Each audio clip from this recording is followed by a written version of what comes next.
everyone, thank you for tuning in. I am your instructor Joy.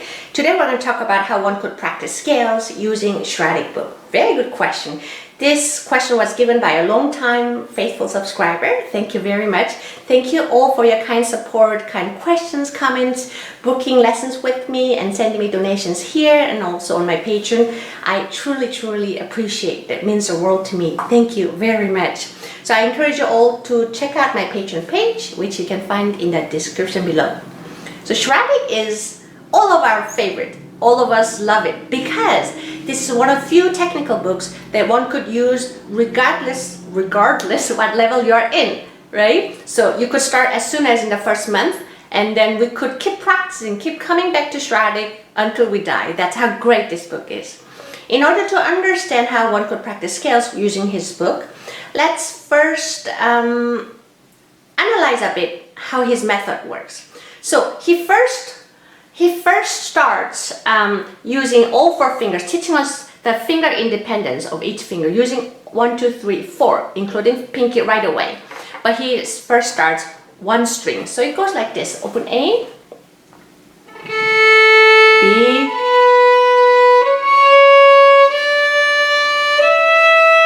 and then he does different combination of 2, 4, 8, 16 and all long notes slurred. One does not have to go all the way, but that's how simply he starts. So it goes, and then you do the, one does not have to get that fast, but that's how he can cover all level of violinists.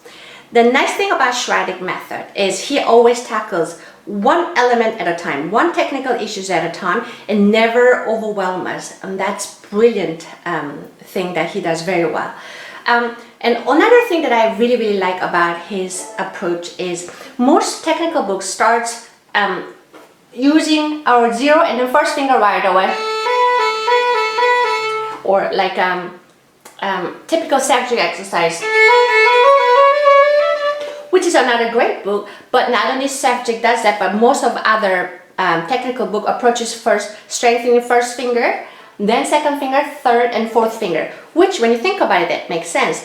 But Schradieck approaches a bit differently because he understood that it's easier for us to use second finger. Second finger is easy to settle, and then we're going to build technique starting from second finger to other ways. So instead of going always from 0 to 1, after teaching us how to play all four strings, and his approach is start always from the second finger, which is brilliant idea.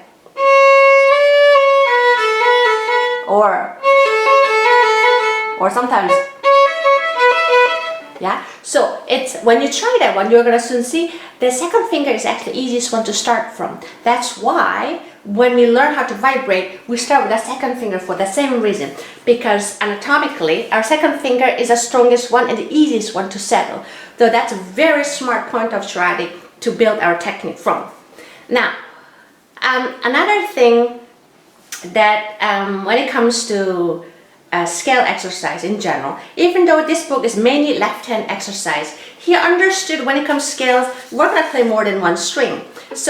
And also he understood the importance of having flexible wrist, mastering the wrist motion. So soon after we learn basic motions of the left finger in the first position, he introduces the flexibility of the right hand. So a little slower, and then it can be fast or slow. It doesn't have to go all the way fast, but he introduced pretty early on the flexibility of the right hand, and he goes back to the left hand exercise.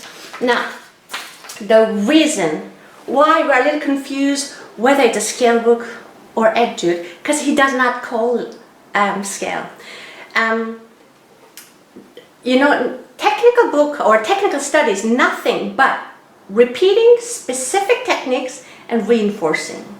Repetition, reinforcement, repetition, reinforcement, and that is how we all master specific techniques. Some takes longer, some takes less, but that's basically how we master certain technique. And he's using a simple scale, and he's letting us to repeat specific challenges that's kind of common because we have all similar anatomically we all have similar hands with a little difference. For example, most of us have a smaller pinky, so pinky has to be strengthened a little more, things like that. He just walks it through step by step, basically writing it out everything, what we should repeat, and then what we should work on. So the very first scale, he introduces a D major, 1 octave scale, which is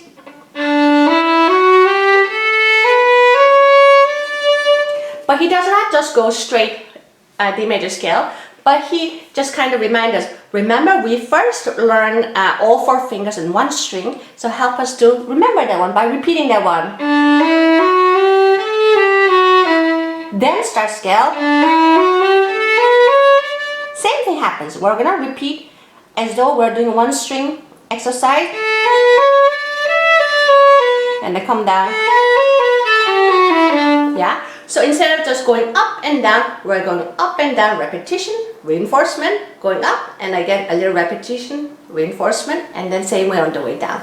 So we may have practiced only at 1 line of his scale, but the effect has as though we practiced 2, 3, or 4 times. That's how brilliant it is.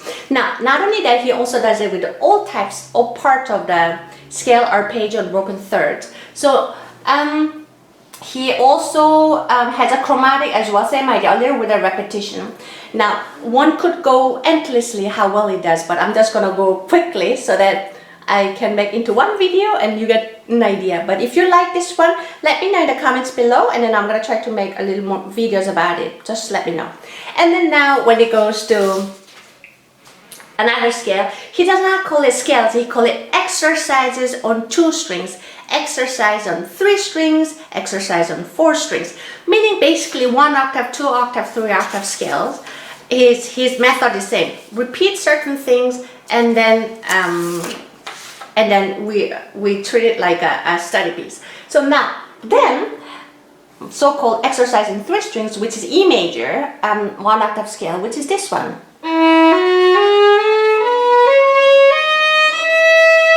Notice the finger pattern before, it was like this, which means 2 and 3 are right next to each other because they're the only half step. The rest are far away because they're whole steps.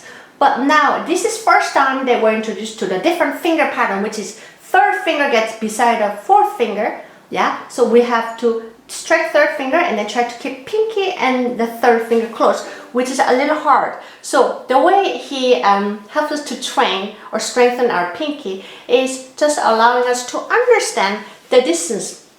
So he brings the E major scale. From here, we're gonna play A and A sharp. So just teaching us how much 3rd finger has to be stretched before we play the 4th finger. Yeah, so now before it goes like this, 1 octave, reminding us, that's the key we're playing, and then repeat again, starting from here. Then, yeah, so now he's tackling a little thing, whatever is new, he reminds us how to tackle that one, and then again repetition that needs to be done, and then again reinforcing it, and then securing or helping us to master specific techniques. And then when it comes to exercise in 4 strings, this is first time he's letting us to play somewhat normal G major scale without any repetition, just to allowing us what scale is. So I'm just playing fast so that I can make into 1 video. So now, then soon he's realized, wait, not so fast. We have played all 4 strings, but always go back to small section and then practice in small section. Remember, the power of practice in small section is our attention is not as great as we would like to believe, including myself. We tend to overestimate what we could do. We can control and master better when we are working on small sections. So after Schradieck introduced us to playing over 4 strings, then he brings us back to playing over 2 strings. So same G major scale, but we're gonna repeat only 2 strings. Then go same key signature, but then goes this time, instead of starting from G, start from B. And on like that, which is brilliant. Then after he taught us all the 4 strings. Then he shows us how to play higher positions, starting 2nd all the way to the 7th position. But again, he sees the importance of knowing where to place a finger. So starting from B flat, so placing the first finger there, he's not going to right away scale. So he first makes us to repeat. By repeating, we know the distance between fingers and the placement of the fingers, which is brilliant. And he goes to he does that with each position, 2nd, 3rd, 4th, and all the way to the 7th. Then, not only that, he also does a lot of combination of 2nd and 3rd position, 3rd and 4th, and all the mixed in different positions, different string crossings, and so on. Okay, conclusion. How do we practice the scales using Schradieck? You have all the tools. Once you practiced, once you followed his book, just mastering all kind of possibilities, going from one position to next, shifting from all variations.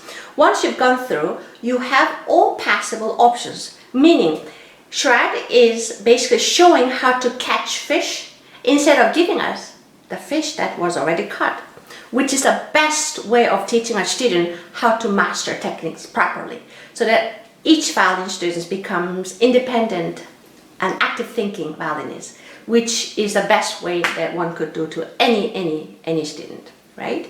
So scales nothing but just notes going up and down following the key signature. The only difference between different scales is using different fingering patterns or different bowings.